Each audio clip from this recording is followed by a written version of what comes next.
And Japan's Chief of Army Staff, General Yoshida, lauded closer South Korean military ties as mutual concerns grow over China and North Korea. The top uniformed officers of Japan, the United States and South Korea on Thursday pledged to keep boosting trilateral cooperation to achieve regional and global peace amid growing security challenges posed by China and North Korea. The highest-ranking uniformed officer has agreed to continue to strengthen trilateral security cooperation to advance peace and security on the Korean Peninsula, in the Indo-Pacific and beyond.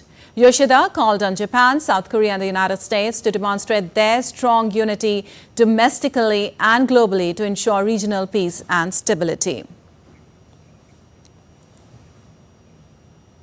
And Laura Westbrook joins us for more on this. Well, Laura, Yoshida called on Japan and South Korea and the United States to demonstrate their strong unity domestically and globally to ensure regional peace. What do we make out of it?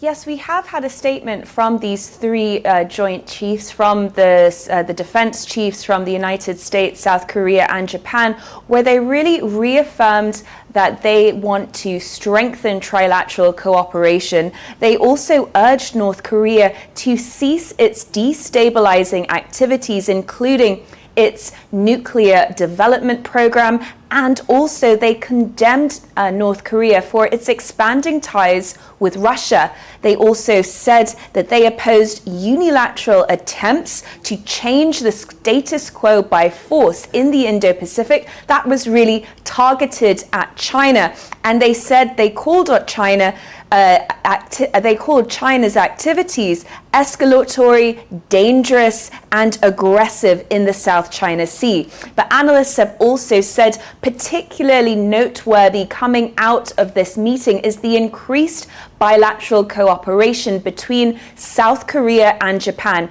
These two countries are countries that have long been at odds. They have a rather acrimonious history that dates back to Japan's colonial occupation of the Korean Peninsula. But in the face of what they see as a growing aggressive China, they are increasingly coming together.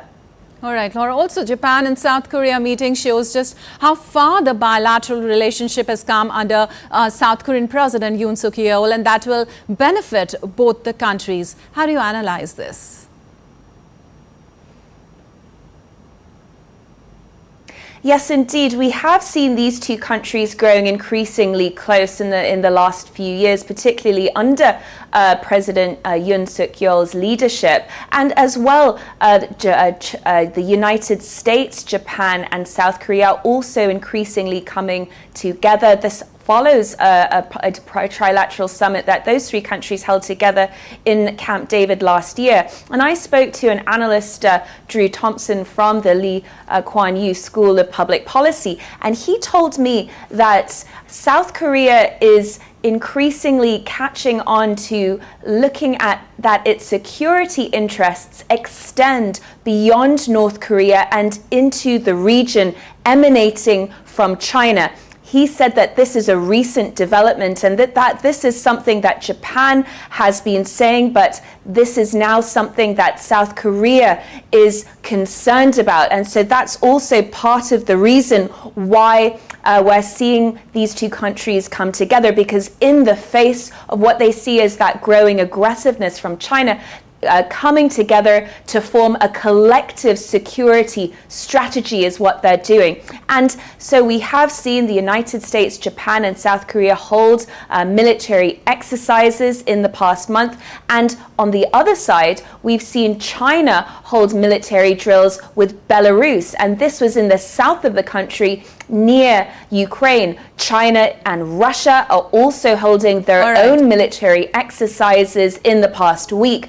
And they departed from the naval port in China's southern Guangdong province and are reportedly taking place in the South China Sea. All right. So South Korea is keenly looking into its security right now. Thank you so much, Laura, for giving us all that update from there.